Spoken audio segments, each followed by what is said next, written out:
Doing a little carb work. This bike's been sitting for a while, so we're going to just clean the jets.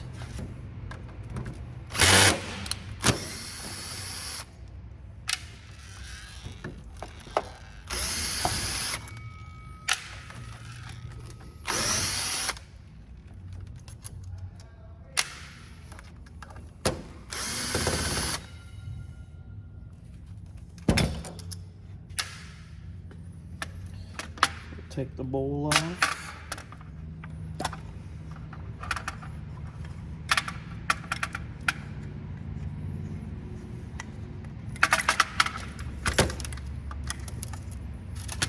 Sticky. Get rid of this old gasket.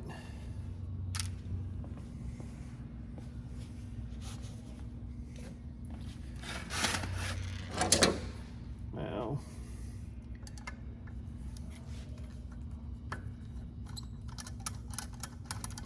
this is the pilot jet.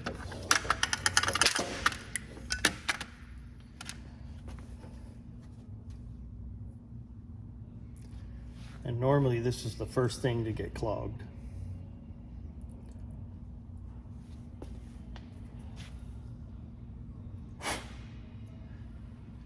And yeah, you can't see it, but it's completely clogged just from all the junky gas out there. Then this is the main jet. A lot of people ask me what my setup is. I like to run a 148 main and a 48 pilot. That's my go-to. I get asked that a lot. And I'm not saying that's the end all to be all, but for me, I've had luck with it. I'm gonna take this float.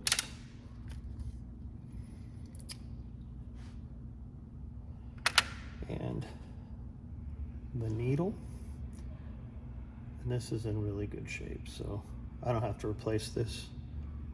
It's still good and soft. And then this is, you can see that's the seat, so that plugs up gas when the float's full, when the bowl's full, excuse me, to coming in.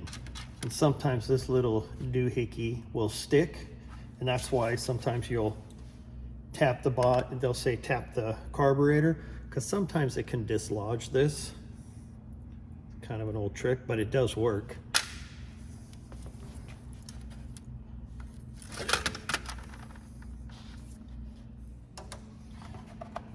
I'm gonna take out the emulsion tube.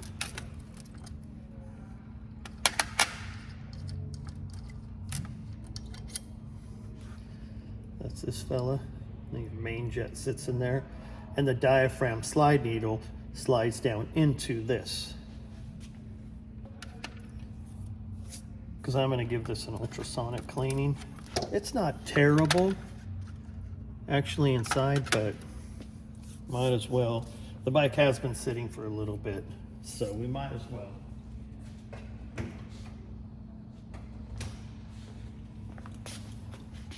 Take these vacuum caps off.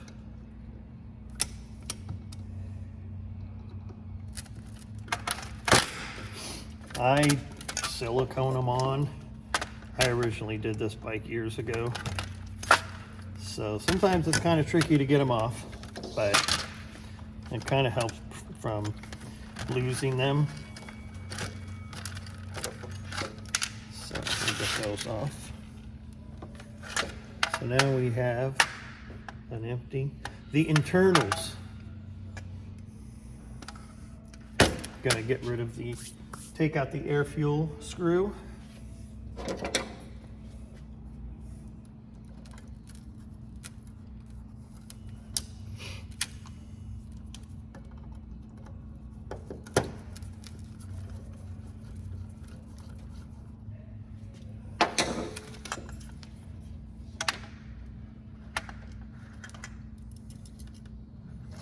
There's a little spring on this one, if you can see.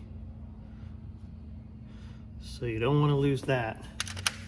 Then always down in here, there is a washer and a rubber O-ring, and they always stick though. Here's a little washer, and the O-ring always sticks, and there it is. So this is real small, you can't even see it. Let me put on this, but it's real small, so you don't want to lose that either. So now we've got everything out from the bottom. I'm going to take apart the accelerator pump too, because gas will sit in there and gum it up. Grab a Phillips, I forgot one.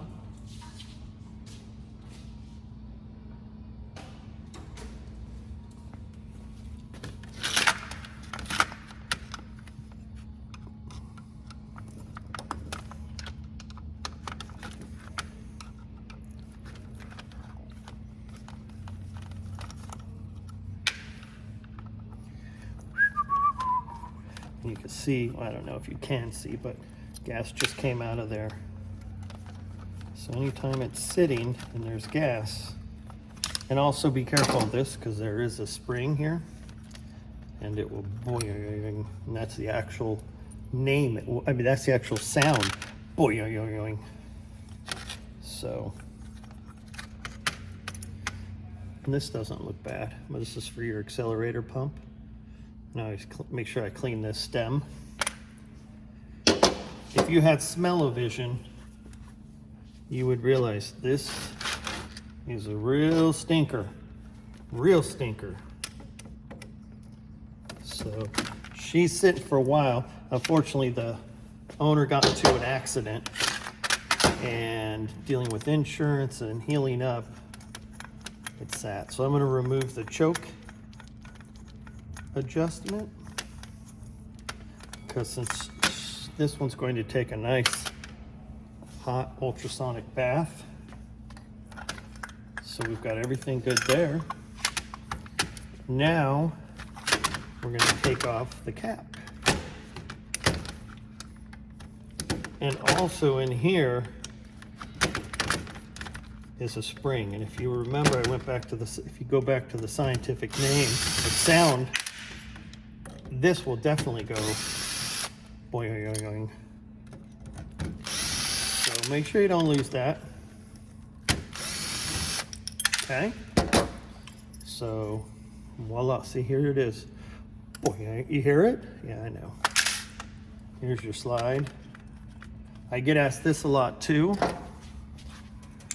On this, again, everyone has the way they prefer.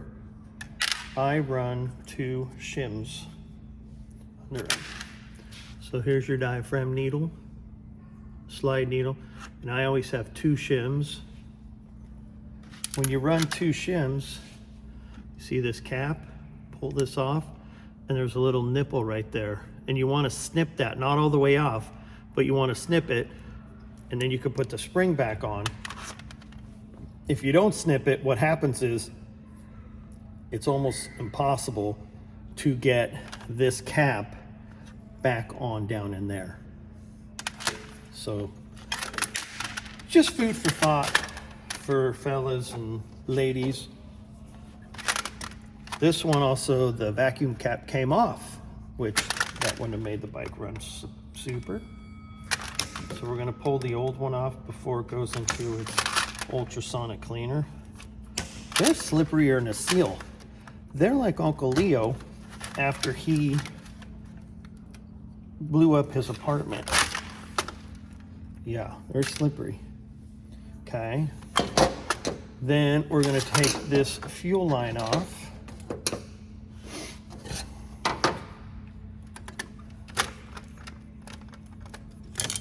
It has a fuel filter on the other end too, but I'm going to replace that because I don't really care for that one. So now I'm going to tug this, and that came off really easy, so that's nice.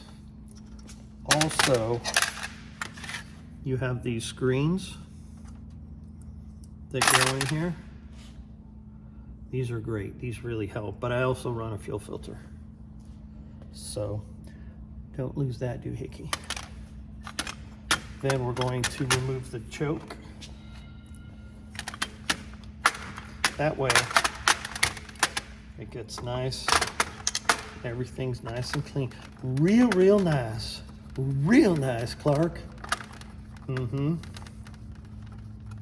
So we're just gonna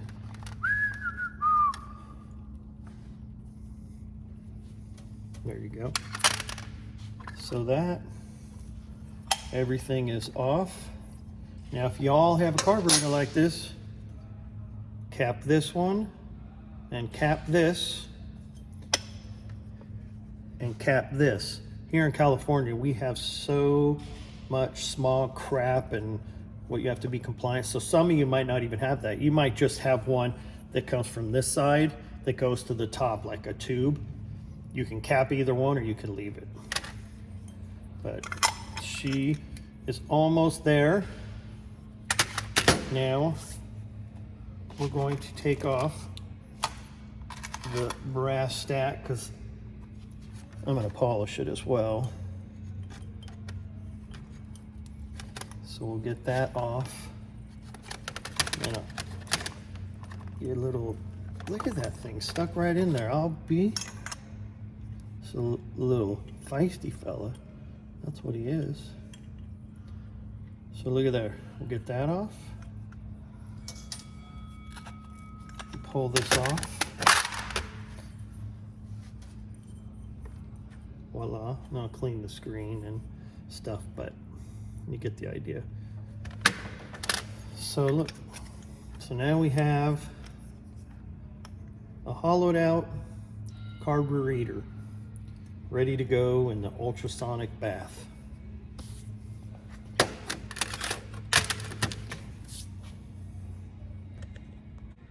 So she's ready to go. These are all the old parts. I usually put them in a muffin pan, but I ran out because that's way too chaotic for me. So we're gonna go over here and we're gonna plop her right in a bath.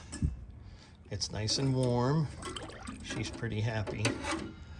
The cleaner I use is Simple Green, but it's the Simple Green HD, so it's purple.